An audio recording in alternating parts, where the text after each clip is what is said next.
is the light doing this today? There's like a funny reflection.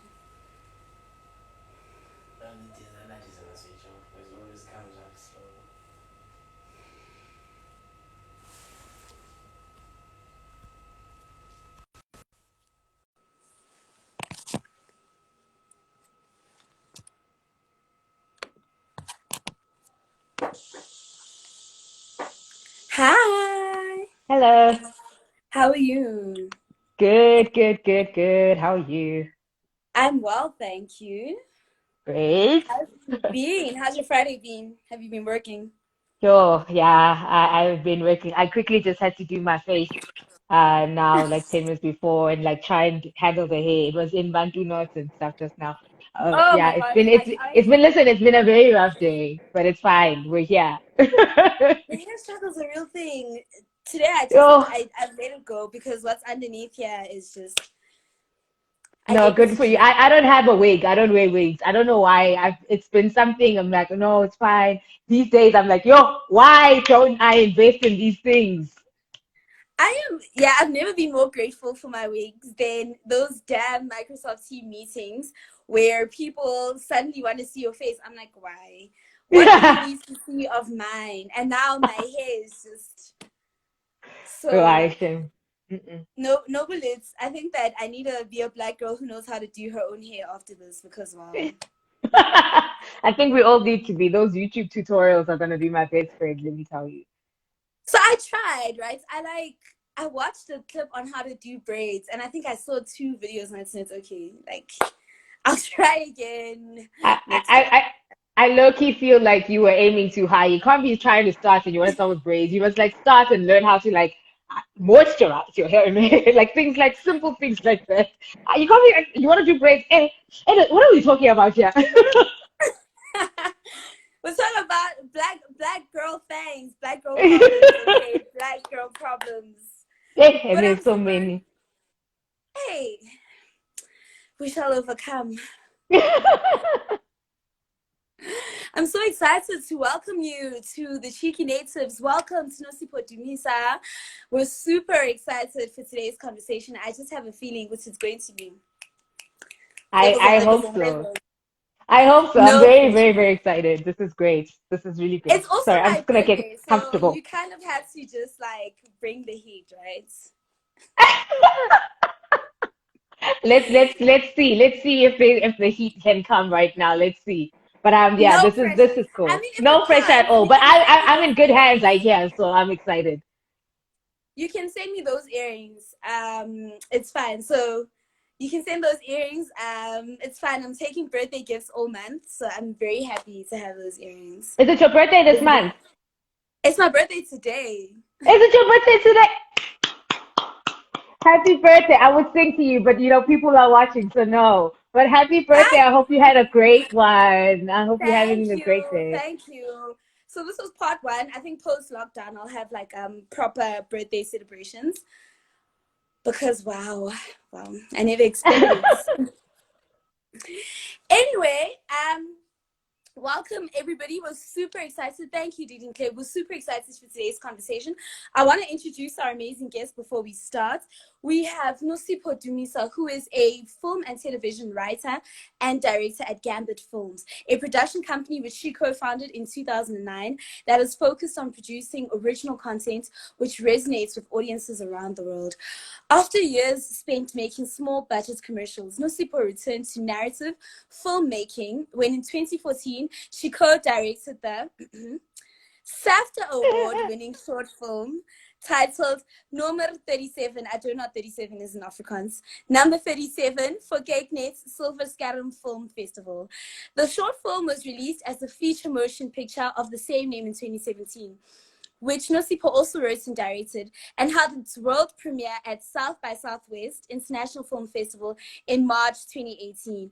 This was also the first full South African production to ever have a world premiere at South by Southwest. Hello. In 2015, Dumisa also became a producer on the local daily soap drama, Suidooster.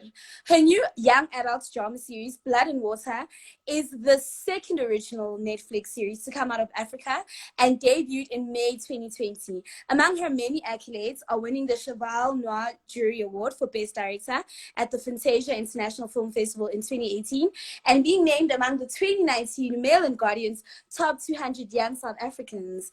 Welcome, Nosipho. Yes, that's all. Oh my gosh, it sounds like a mouthful. No, you did all that. It's okay. You did all of that. Thank you Do you very get much. shocked? Do you get shocked by hearing your bio from time to time, or you just like, yeah, I did that? I do, but it's also like, guys, let's be honest, it's the nature of a bio, right? You're supposed to hype yourself up. Like, so you write this thing and you have to be like, oh, and then this and this and this and this. So yes, I do get shocked, for sure, because I think it makes it look like there was smooth sailing. Bios always make it look like there was just a smooth sailing, but it doesn't really capture the journey. It just captures highlights of things. So yes, I did all that, but there were also other things that I did that were not in that bio. Yeah, of course. But I love that bio. I love hearing, I mean, I love reading the bios of Black women doing big things. It's always exciting. I think we don't often take enough moments to just inhale and be like, yeah, I did that, right? Because I think we're in a culture where you're always chasing the next thing. So after this there'll be something else, there'll be something else. So there isn't time to just breathe and be like, yeah, I actually did that, all of that, right? And so I think the great thing about bios is that they force us to pause and be like, yeah, that's all you, Nosipho. But anyway, Thank you. right? Lorato's like, but they're amazing though, that's true. So you've Oh, spoken about a journey, right? That we're seeing the end products, right? But there's been a journey that you've had to take. Can you take us through your journey in film? So I know, I mean, particularly as a Black child, that there are expectations that Black parents have, right? So there's a running joke about top 4 careers, you know, so you're either a doctor, you're a lawyer, you're an accountant, or you've disappointed your parents.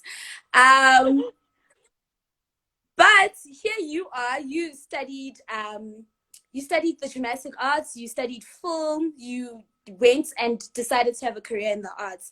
And I'm really curious about what motivated that and what your parents' reaction has been, but also has that reaction changed as they see you achieve things? yeah. I'll try and give the shorter version of this because it can actually go on for quite a while. Um, you named one of the top 3 careers I thought I would follow. I honestly, with all of my heart, believed all throughout growing up that I was going to be a doctor. I think I used to say dentist, but like it would change because I had awful teeth. I still sometimes do, but it's fine. And I was always like, it's fine. At least like this way I can fix these problems or whatever. I was determined to be a doctor.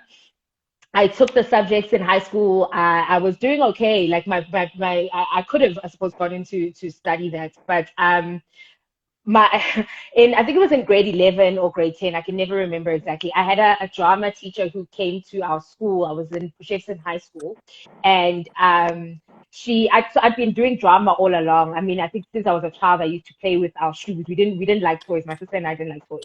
So we would like break the toys and use our shoes and whatever shoes we found and give them character names and like create stories with them for years. Like they would have these long soapies of like their own stories. And I was like constantly and doing like extra drama and like drama as an extramural, but it never occurred to me that it would be a career path. It just wasn't something that was realistic in the South Coast. You didn't see anyone doing that. And this drama teacher came in grade 10, and I think she'd come from Johannesburg, I'm not sure. Um, but she just took an interest in a few of us who I think she would see us in class and she would go, okay, cool, I see you, you've got this, you've got this, you've got this. And she pulled this group together called the Star Factory.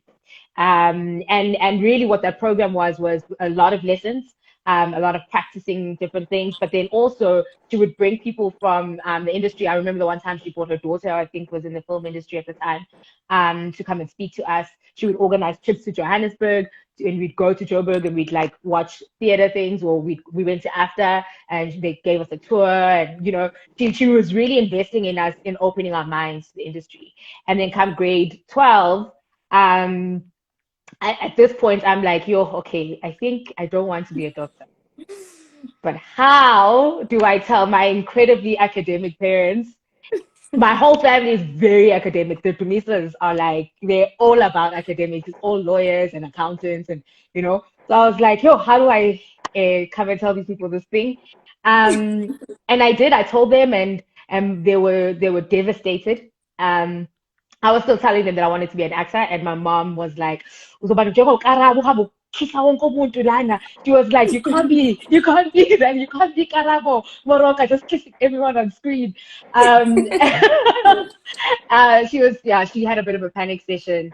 I gave them a year. Essentially, I went on exchange after high school. I went abroad for a year, and in that year, I think something came to them. They came around and they eventually let me attend after. And then at after, they'd actually made the mistake with, I think it was a mistake with my application, that they hadn't enrolled me in live performance.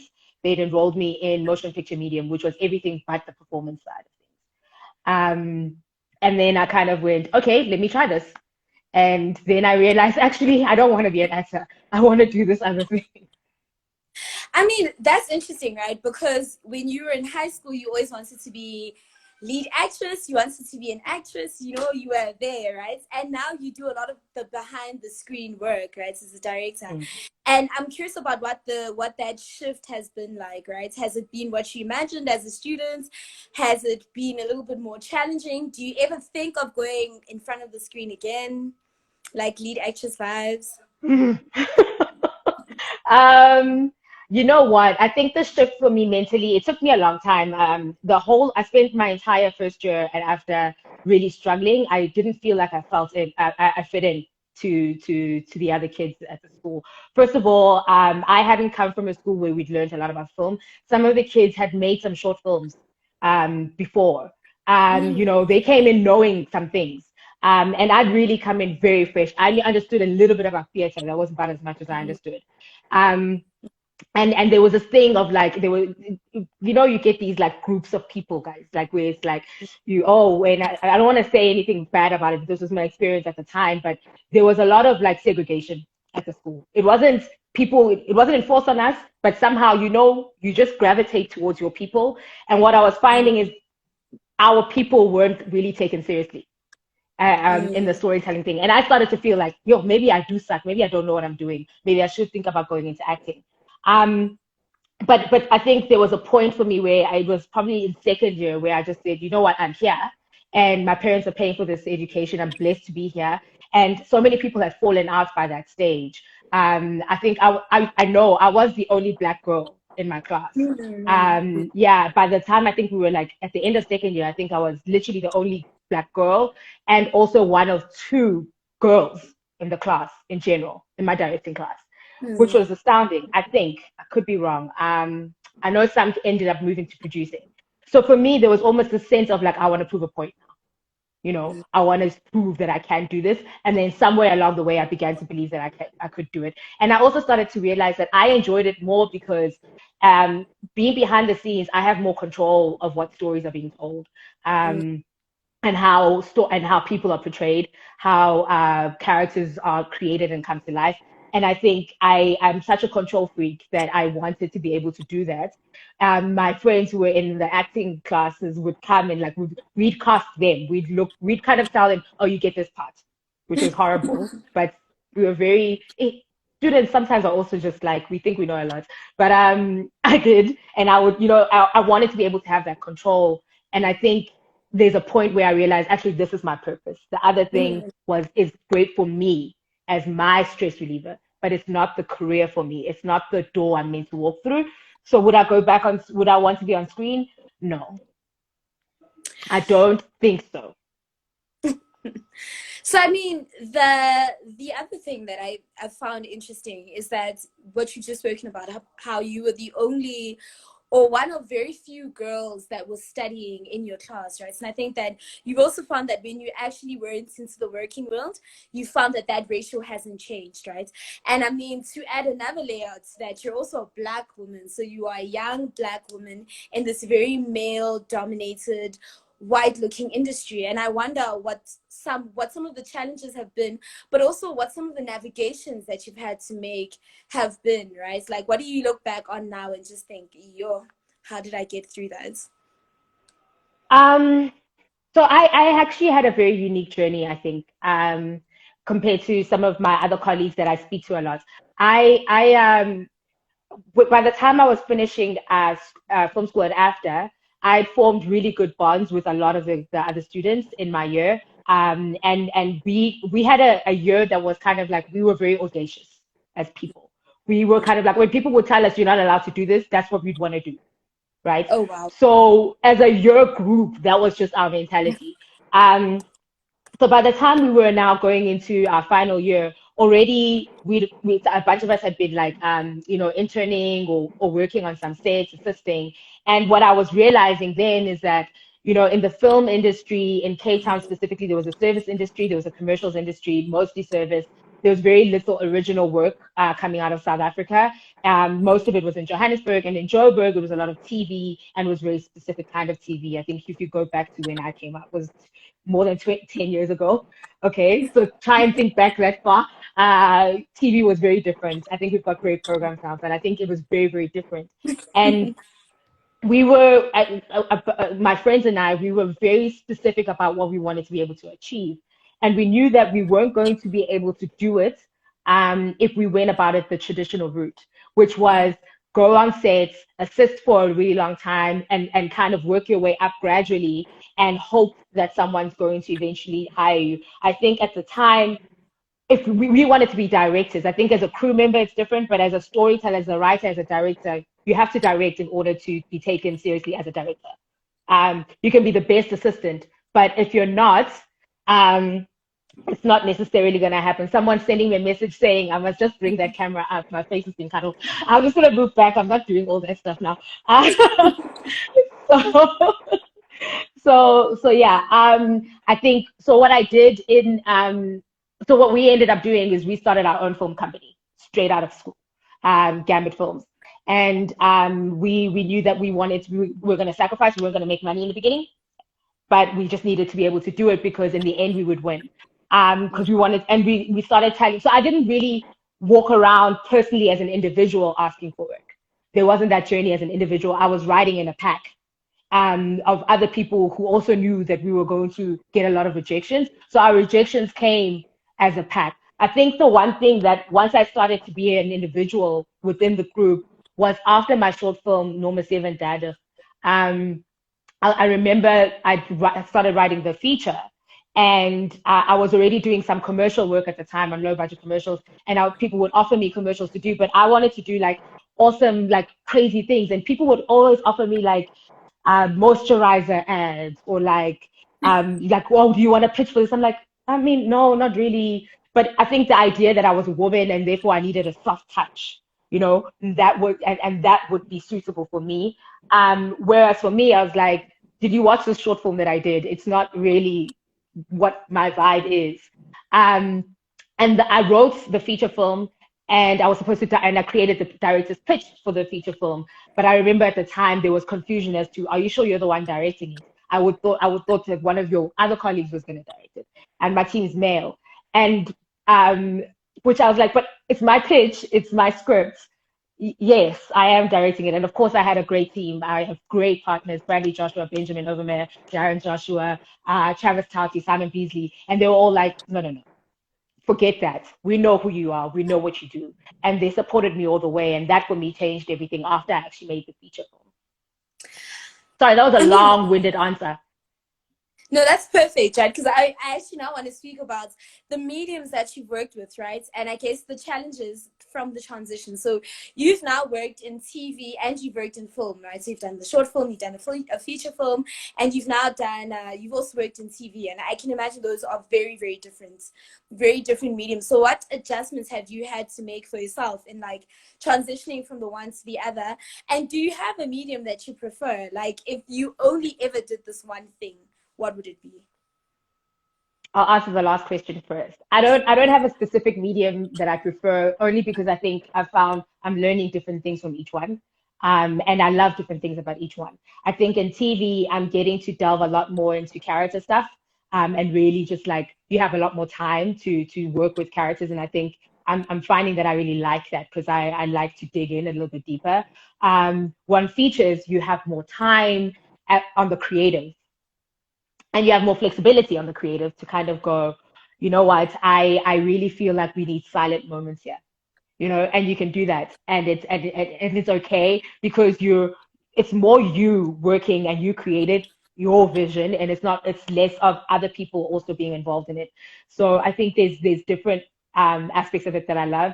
I learned a lot doing commercials. I learned how to be efficient with storytelling because you only have a certain amount of time. You don't have like 2 hours to tell your story. You have like 30 seconds, 45 seconds, 1 minute. You've got to get it out clearly and quickly. And I was working on commercials where I was working with non-actors every time.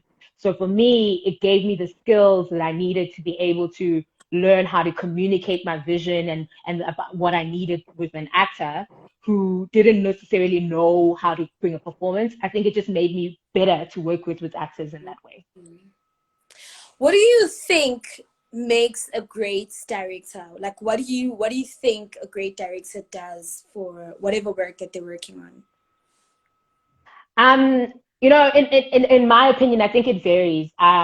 There are technical directors who are incredible with like the technique and all the technology and all the things involved in creating a film and bringing that together. There are directors who will like focus on the visual and know it, but they may struggle a little bit with actors. There are actors who understand the entire process and how it all comes together.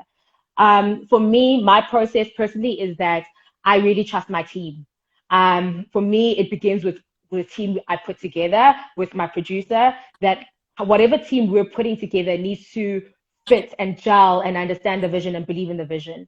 And I don't micromanage, although I do definitely want to be involved in what are you doing and why are we doing this. I think it's challenging the thoughts of the team at all points. Why are we still doing this? Is it still right?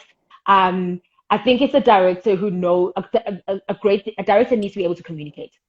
That's the first thing, because you're not the one physically doing things. Other people are the ones physically bringing it together, and you need to be able to communicate all the time what your vision is, and you need to be able to inspire your team towards that vision too, so that they're just going with you all the time. And your team includes the actors too, to be able to let them be free to do what they do and what they're really good at, but also inspire them in the right direction all the time. So we've spoken about it briefly, but I really want to talk about your work with Number 37, right? I mean, it won massive accolades. It did really, really well. What do you think that did those winning those awards, did that do something for you, or did you just feel like you wanted to create this thing and you're so glad that it got out there, right? And people's reception was like an afterthought for you. What did all those awards, I guess, do for you? But also, what do you think that, I mean, your work with Number 37 did for you as a director? So I think, you know, I don't know, maybe there are directors who really don't care. But for me, telling stories means that you're telling them to someone. So inherently, I care what people think, because I'm not writing it and directing it for me. Otherwise, I'd write a little poem and keep it in my room. That's for me, right? Or I take a photo, that's for me. But when I put something together and I put it out there, it is for people, and I have to be ready to take whatever they have to give me, whether it's love or whether it's like a hate. I have to be ready with it. But I also have to trust my own vision and not try to please people to the point where I'm losing the authenticity of what it is I'm trying to create. So I think with Number 37, the reception for the film was for all of us at Gambit Films, because it wasn't just my debut feature, it was our debut feature as well. All of us were so excited to share it because we did believe in what we had. We'd worked a long time on it. We believed in those characters. We really did like sweat so much and shed blood even on that set. And we knew what we had was gold. But I think it's always incredibly heartwarming and gratifying and affirming when other people can have that same response to what you had as well. And I think what it did for me was it made me go, okay, Nosipho, you do know what you're doing. It's taken you this long to believe in yourself. Now get over the other stuff and just do it because you do know what you're doing. You're not a fluke. Which for me is a journey that I've had to overcome. But I think in that sense, that's what it did for me personally. And I'm so grateful to God because at every turn, that was like a push of like, no, no, no, my child, I know, but just that's what I'm saying you must do. As far as what it did for me as a director, it gave me the confidence to be able to share my vision without fear. But it also it gave us blood and water. That's what it did for Yes. us. Blood and water Yeah. came from the fact that we got a US representative after our film premiered at South by Southwest. They saw it, they contacted us, we had meetings, a bunch of people wanted to meet with us. We got choose from the top reps in the US. And I'm like, oh no, we want this one, right? And we got to choose, and then they took our film around to a bunch of people, and Netflix contacted us in our info account to say, we've seen your film and we want to work with you. We didn't go, oh, Netflix, please, we've got this thing. They came to us and they said, what do you have? You know what I mean? Let's find something to work together on. And I think that for me is incredible, because that speaks to being ready for your purpose at the right time when opportunity comes, which I think is such an important thing to have.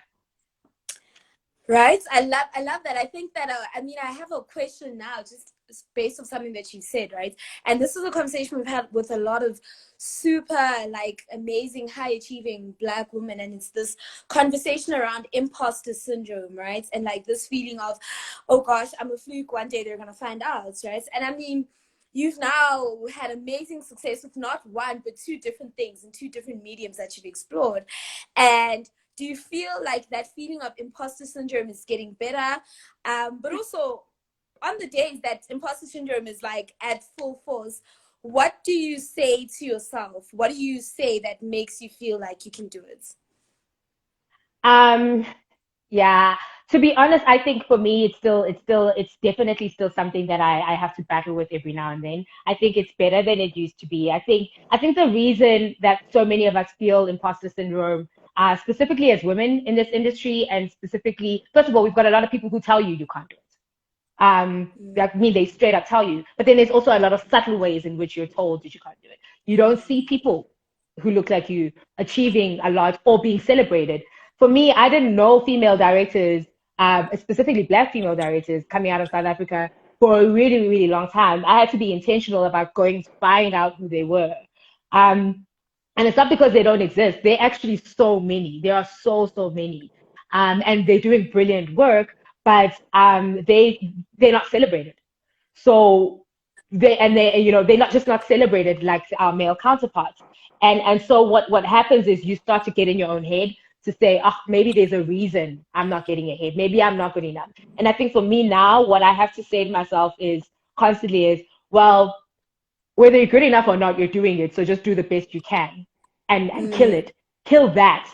Let other people have their own opinions on your work. But for you, you've got to be in the race to win it. You can't kind of like think your way out of the race, if that makes sense, right? You've got to fight for it. So I don't know that I'm over the whole imposter syndrome thing now, but what I am aware of is I can't ever get over it. I can't ever do the next thing if I'm just stuck in one place, if I'm so bound by my fear.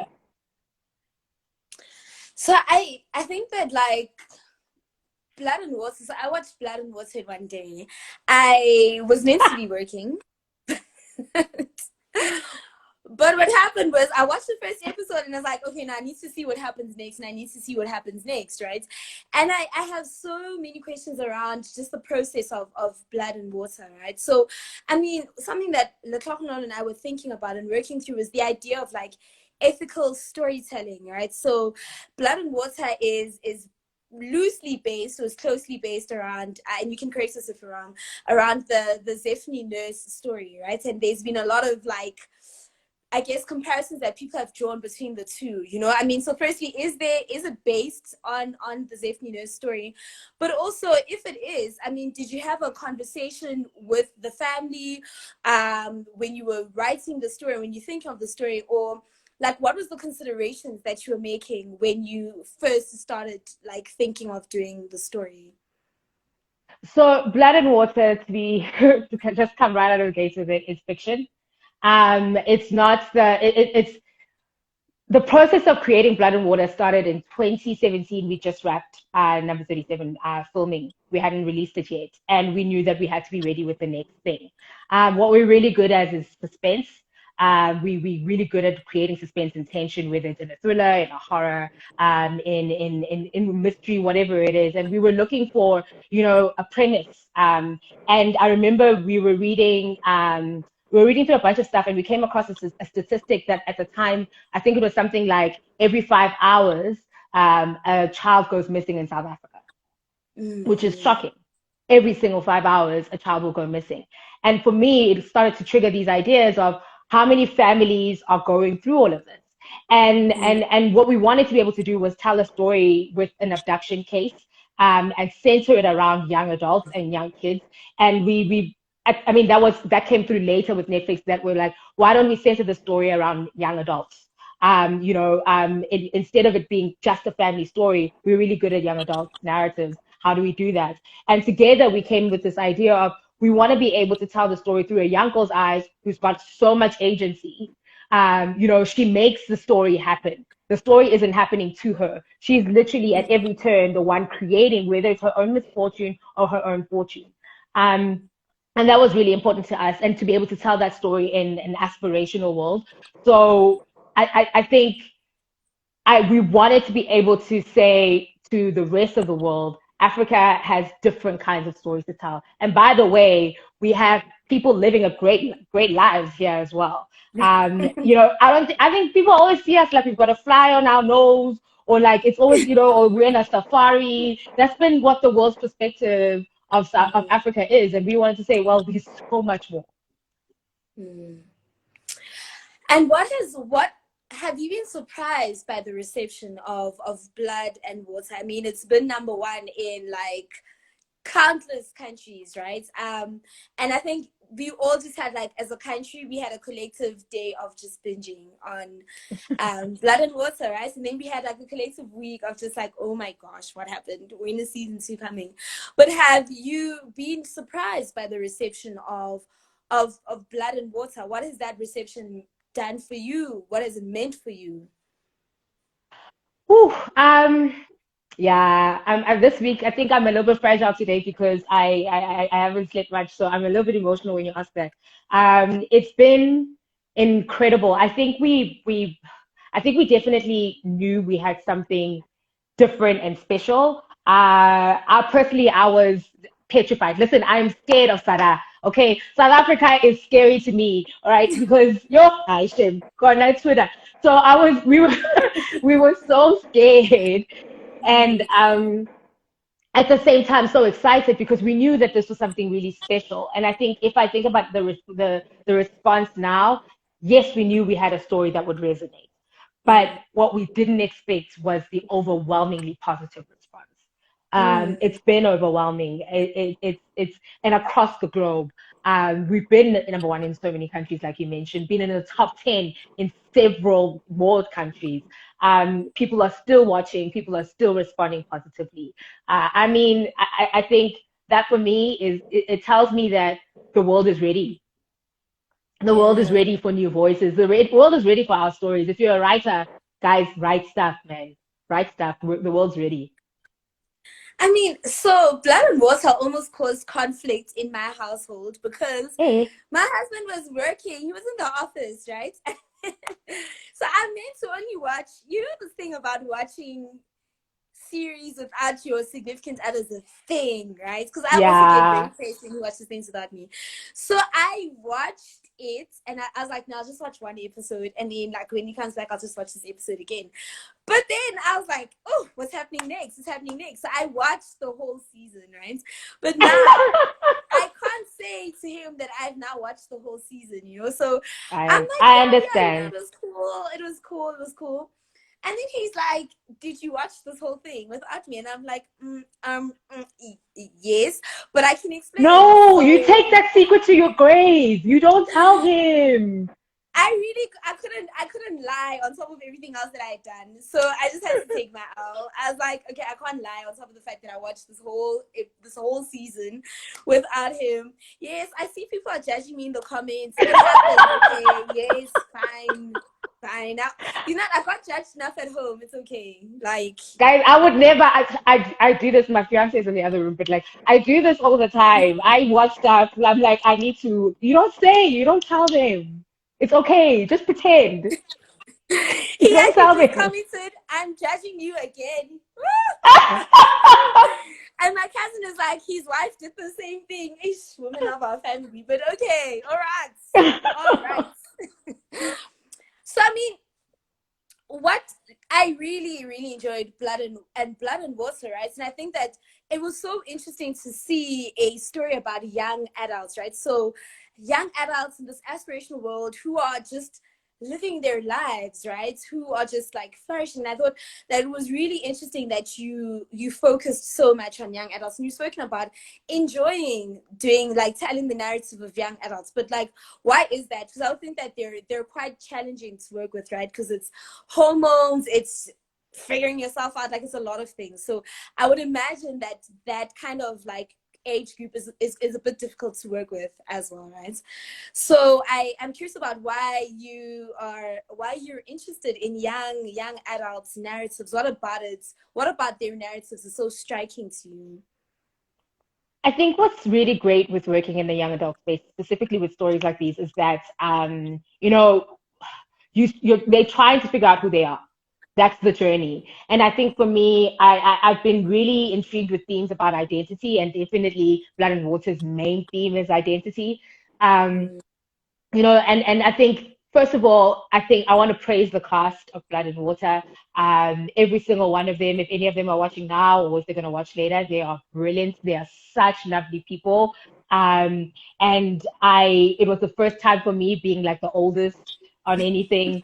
Um, it's been very rare in my life, but that's fine. Um, they were really so mature and so specific about working hard, and trying to find their own voices in the characters, which was great to find. And I think they weren't difficult to work with at all. There were challenges, but they were not difficult to work with at all. I think what I enjoy most about this space, which I didn't know that I would enjoy, it's my second time working with a narrative that's centered around young adults, and I think what I love about it is all the stuff you said is a challenge. It's the fact that the hormones are all there. So as a writer, it gives me so much material to write with. Some things that the characters do as an adult, I'm like, sure, but honestly, that's not very logical. Why would you do that? But I'm like, actually, as a kid, I was doing some crazy things because that's just what I wanted. I wanted to do it. I didn't understand myself half the time, and I think that's what makes it. They're just so volatile, and it's fantastic. It's great writing material. So we actually have a question here about whether you have a favorite character in the series. Who's your favorite character, and who's your least favorite character? Because I have some feelings about a few people, but it's fine. It's okay. We'll talk about it in Um, season 2. So this has nothing to do with actors at all, but I love every single person the same.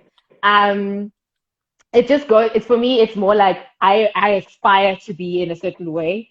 I really enjoyed and loved writing Wendy. I had a lot of fun writing Wendy. Like, oh my God. First of all, a lot of my Gambit colleagues might say Wendy has a few touches of me in her here and there, but not all the other stuff, guys. Not the stuff we don't like about Wendy. Okay, but I find her like sense of like self just so empowering. As much as it's misguided, she knows who she is. She's that girl who in the story she knows who she is and she knows what she's about, and she'll do whatever it takes to you know what I mean. And I love that. Um, I loved writing Reese because I mean Reese couldn't care less, and sometimes I want to have that mentality. I care too much, but I loved her. I don't have a least favorite character. I loved writing all of them, but I think those are my favorites to write just because they're so like you can just do whatever you want with them. It's Yeah. great. I mean, so I liked Wendy, and I have a complicated relationship with Wendy, and this is how you know that the series has been great, right? That you have complicated feelings, right? Because I mean, I don't think that anybody's ever one dimensional. So even the people that you love the most are not ever one thing. So they may be more good than whatever, but they're not ever just one thing, right? And I mean, Wendy was just complex because Wendy actually in many ways. Um, she's just like she's a lot, right? But you also question your own ideas of why you think that Wendy's a lot. So do I think that Wendy's a lot because I've been told that black girls have to behave a certain way? Is it just my own personal like anxieties around the idea of having always been told that you're loud, or you're too assertive, or you're too like, you're too outspoken, right? So it's all of these things that Wendy makes you question about yourself. So, I mean, when you ask relevant questions, so why are they learning about, like, why are they not learning about King Leopold in history, right? Those are the kind of questions that you wish you'd had the guts to ask your teachers, right? You're just like, I wish I had asked my teachers. But she's also a little bit problematic. So there's that. And I guess there's the good balance with the bad. But I see a lot of people are dying over Wade, right? Yes. Oh. Wait. Oh, Wade is Oh. Wade. I think that a lot of people on Twitter thought that they were good guys, or thought they were nice guys. But I think that Wade challenged a lot of that, right? So a lot of people felt like, oh, nice guys never win, etc. But are you really a nice guy if your idea of winning is premised on the idea that you get the girl who doesn't want you, right? Why is there no space for you to be friends with women without the expectation of anything, right? I think that Wade really challenged a lot of the ideas of nice guys that guys on Twitter tell themselves, right? It's like, I'm a nice guy, but no, you're actually not a nice guy. Wade is a nice guy, right? Because Wade didn't get the girl, but he maintained the friendship, and I think that the relationship between him and Bling is really nice to watch. What inspired that dynamic? Yeah. Let me also just say, shame. KB is also a nice guy, guys. It's He fine. Like, he's is. also a nice guy. So I don't know who won, who lost. Yeah. Anyways, He is. You're Wade. right, and also people must accept, right? Sometimes the other guy is also nice, and he's hotter, and he's rich. Like, sometimes it's just he's also nice. He's also a nice guy. Like, the other nice guy is hotter sometimes.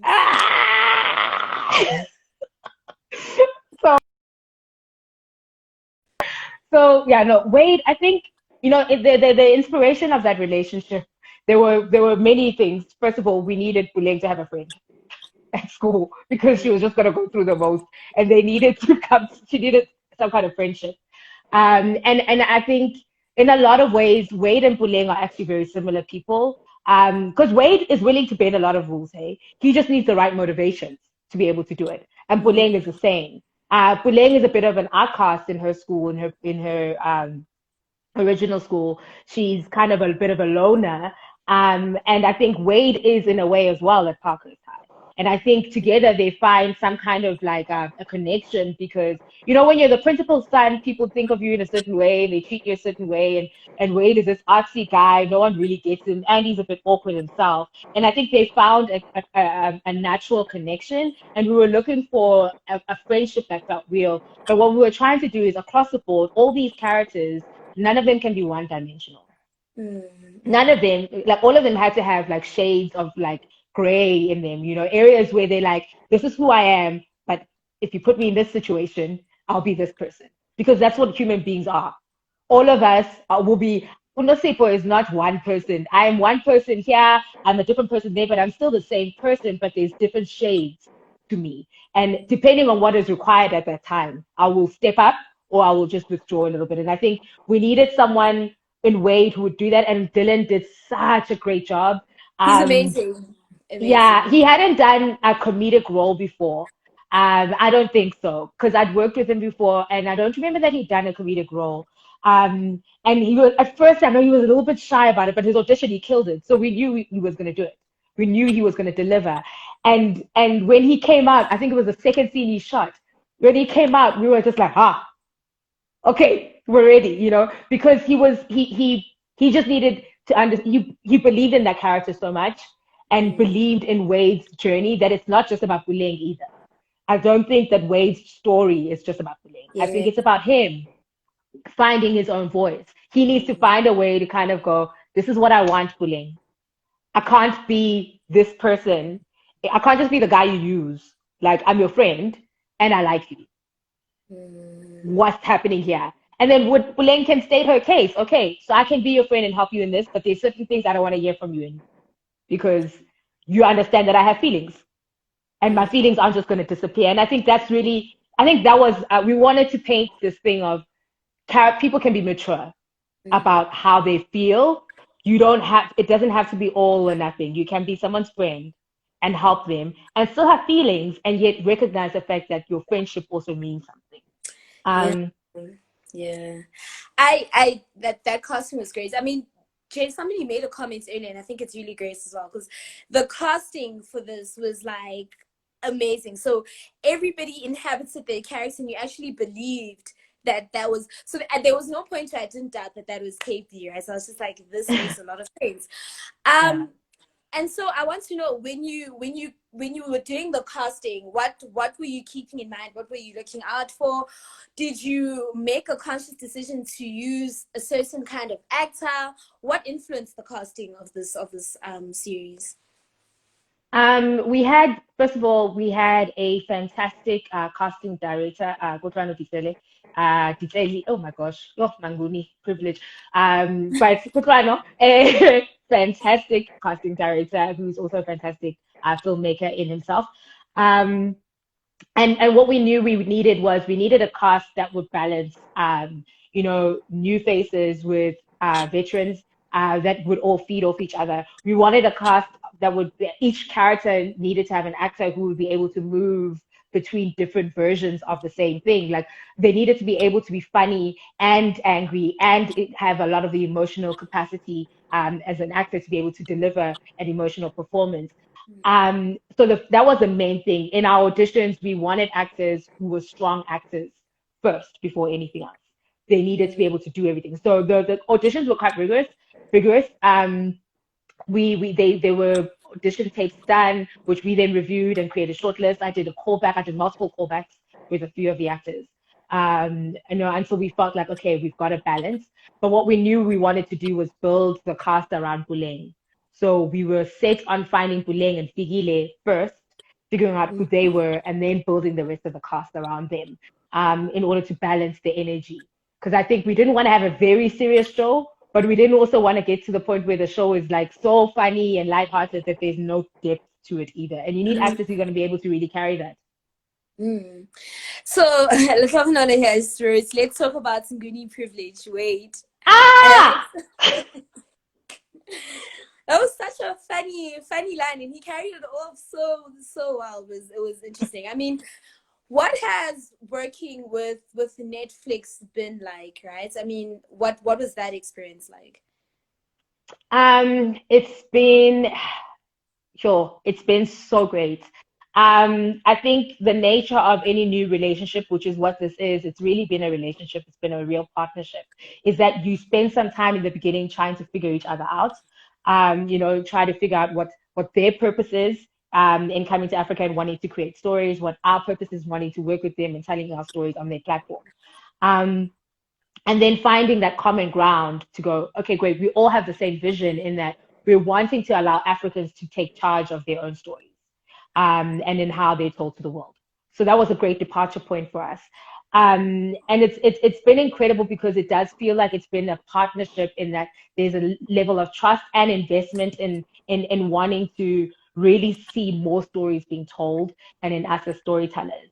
I think in the beginning there was a sense that, oh no, maybe they're going to micromanage certain things, but it wasn't that way. I think there was enough management when they needed to be and enough freedom when they needed to be as well. Yeah, I mean, I can't really get into details, but I mean, it's been great. It's been a real blessing. This is great because Reason's question also sort of goes into what I was thinking. But the adults on this show are just like something else, right? It's like the parents are hella problematic, but yes. But Reason has a comment here about how the parents are also on point. So it's given with the timing of the introduction to the viewer. When I saw Wendy's mom, I was like, of course, that is Wendy's mom. And of course she would say that, right? But the parents, the adults on this show are just like a particular brand of just interesting, right? So you have Buleng's parents who, I think that you captured that so beautifully, the difficulty of having a child who's gone missing and that space, right? That's because you don't know what's happened to this child. So you don't know if you hold on to this big threw a Thai cake. I was just like, what is going on? And KB's father smokes weed with him, so even that is interesting. Wendy's mom was also a lot. Like the adults in the show were very interesting. Was there something particular? Was there a particular commentary that you were trying to make about the adults that these children sometimes find themselves entrusted to? I think what I what I was trying to do was really see this world a lot through the eyes of the young adults, and how they perceive their parents. Um, I think there was something to be said, and Gail Mabalani says this really well, in that I also wanted to get parents to talk about how they're communicating with their children and what they communicate with their children. I think a lot of us, my mom and my dad, they were very, my dad wasn't involved in like my sports life, and my mom wasn't either, but like they knew who my friends were, and they were like, I couldn't just get away with stuff. It was a lot, but I see like how I was raised, and my brother, who is 19, has a very different way of looking at the world, right? And it's the same parents though, but it's the same parents, and I love my parents, but I see like he's different in certain things that he just gets away with certain things. I'm like, how do you know what I mean? And I think it's not really a commentary that I'm making, more an observation of, that parents, because they are also coming from a different generation to what my parents came from. I'm going to be a parent soon in my life, and I don't think I'm going to be the same parent as my mom. But am I keeping the good things or the bad things about the way I was raised? I don't know. And I think it's more about the way that they communicate. You see, one of the scenes I really enjoyed writing was a scene between Tandega and Puleng in the car when they're talking about sex. That's such a disjointed conversation. It's a non-starter, if you're being serious. I mean, like, they don't have a conversation. You know what I mean? And it's like, those are the things where I remember my mom, as awkward as it was for her, she was like, I'm going to sit here and I'm going to talk to you, whether you want it or not. And she put the fear of God in me about like everything. And I don't know if that was the right approach either, but it was different. And I think it's about all these kids and who they become. I mean, Chris, we still have to delve into what his story, and hopefully at some point we get to do that, like what his story is with his parents. KB's dad is this like freestyle thing, and yet you see that they have a connection between them, that they actually talk to each other, which is very interesting because KB seems to be such a grounded human being, even though his dad is like doing the most. So I think it was more an observation of different parenting styles and about wanting to communicate, talk about what is right, what is wrong. Is there such a thing that is right? Because I think as parents, you do the best you can. That's really all you can do. So, I mean, our time is just like running away, but Yes. everyone has questions about season 2. So, is there going to be a season 2? Actually, I guess the real question is, when is season 2 coming out? What can we look forward to? Yes. What can we look forward to with regards to season 2? But also, I guess, what more can we look forward to from Nosipho, but also from Gambit Films? So I'll address the season 2 question. Guys, I don't know if season 2 is coming. Please ask Netflix. Ask them. They must answer you. We're all gonna tweet Netflix. Oh my gosh. No, look, I think there's definitely more story to tell. I think everyone agrees that there's more story to tell. There's a lot of loose ends, clearly. And I think there's a lot to wrap up. A lot more of the characters to get to know. A lot more just lavishness as well, of like, the best life possible. Like what else is out there? And I think there's a lot of that aspect, and I would be excited to do that. For me, I'm always working. I'm always in development with something, pitching something. So that's what I'm doing. That's what I was doing today. I was writing and I'm pitching and I'm putting myself out there all the time, trying to see what the next thing is, trying to create the next story. And so hopefully we hear about those stories soon. But I think what I would love to do is just to be able to continue to tell stories that have an impact, a positive impact, on people. Because I think when I think about Blood and Water, it's very entertaining, but I think what the impact has been is that, first of all, we're seeing ourselves in a different light as South Africans. And I think the impact that it's had on the world in how they see us, I think that's, for me, has been really important. So I would want to be able to do that. Gambit Films, I guess this is a great time to announce it. I do not have my partner's permission to announce this, but I'm doing it anyway. We are Yes. currently working, yeah, we are currently working on our next feature film, which is called Indemnity. It's being directed by Travis Tauti, who directed episode 3 of Blood and Water, and wrote 2 episodes on Blood and Water as well. He's fantastic. It's an action thriller, guys. It's going to be crazy. Like, South Africa has not seen something like this at all. Yes, that's amazing. Yeah. So amazing. And how do people get a hold of you on social media? What are your handles? Where do people find you? You will find me on Twitter, on Instagram, on Facebook. I have not made it onto the others, guys. I'm sorry, it's too much. But my handle on all of these platforms is Nosipho Dumisa. Simple. Thank you so much. This has been such an amazing conversation. I feel like I just got an amazing dose of like black girl magic. But congratulations on the amazing work that you have done and that I have no doubt you will continue to do. We all Thank you. absolutely loved Blood and Water. We can't wait to see what happens in season 2. We can't wait to see what else Gambit Films is doing, but we're really, really excited. And thank you so much to everybody for tuning in. We'll see you on Monday for our poetry week. We have Sipho Jonas. We're super, super excited. But once again, thank you so much, Nosipho. May this just be the start of like some super amazing, great things. I saw people mentioning Oscars in the comments. We receive it all. We call upon it all. It's gonna be an amazing time. But thank you so much, Maskid. I really, really enjoyed this chat. Thank you. This was fantastic. This was a lot of fun. I appreciate it. And I just quickly want to shout out, because I saw on the timeline a bunch of people I know were coming up and saying awesome things. I see you guys. I see you, Bali. I saw you. Yeah, listen, a lot of people were on there. And Maeve, who did the makeup and hair on the show, said stuff on there. I appreciate you. I love you. I miss you guys. Thank you so much. Oh, yay. Thank you. Bye, Nosipho. Bye, everybody. Enjoy the rest of your evenings. Bye. Cheers, guys. I'm going to get takeaway now. Bye. I love you. Bye.